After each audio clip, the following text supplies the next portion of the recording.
10 సంవత్సరాలుగా పార్టీ నడుపుతున్నా ఇప్పటికీ తన పార్టీకంటూ ఒక గుర్తు లేకుండా రాజకీయ ప్రయాణం చేస్తున్నారు సేనాని. రాజకీయ పార్టీలు సాధించిన ఓటింగ్ శాతాన్ని బట్టి ఎన్నికల సంఘం పార్టీ గుర్తుల్ని కేటాయిస్తుంది. ఈసీ నిబంధనలకు అనుగుణంగా ఓటింగ్ శాతం సాధించలేని పార్టీలు కేవలం రిజిస్టర్డ్ పార్టీలుగానే మిగిలిపోతాయి.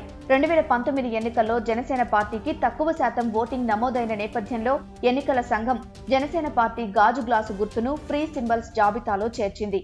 అంటే కూటమిలో భాగంగా జనసేన 21 అసెంబ్లీ సీట్లలో పోటీ చేస్తోంది. ఇప్పుడు వాటిల్లో గ్లాస్ సింబల్ ఉంటుంది, కానీ మిగిలిన చోట్ల కూడా జనసేన గుర్తు ఈవీఎంలో కనిపించనుంది. ఫ్రీ సింబల్స్ జాబితాలో ఉండడంతో గ్లాసు గుర్తు కావాలని మిగతా రిజిస్టర్డ్ పార్టీలు దరఖాస్తు చేసుకునే అవకాశం ఉండడంతో ఆ పార్టీ వర్గాలు ఆందోళన చెందుతున్నాయి.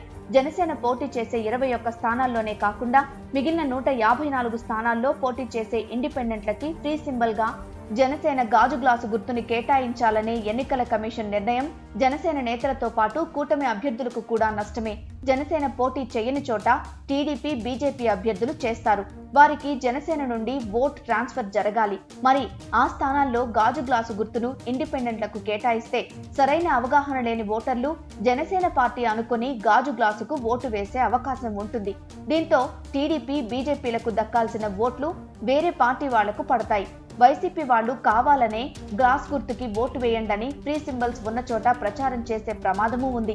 కాబట్టి ఈ పరిస్థితిపై ఈసీకి ప్రత్యేకమైన విజ్ఞప్తి చేసే ఆలోచనలో కూటమి పార్టీలు ఉన్నట్లుగా సమాచారం.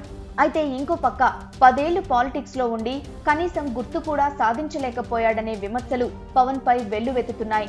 ఇప్పుడు గుర్తు పోయింది, రేపు పార్టీయే పోతుంది అని వెటకారం చేస్తున్నారు. జగన్ ని పాతాళానికి తొక్కే ఆలోచనలు మానేసి పార్టీ గుర్తు మీద కాన్సంట్రేట్ చేసుంటే ఈ పరిస్థితి వచ్చేదా అని రాజకీయ విశ్లేషకులు అంటున్నారు.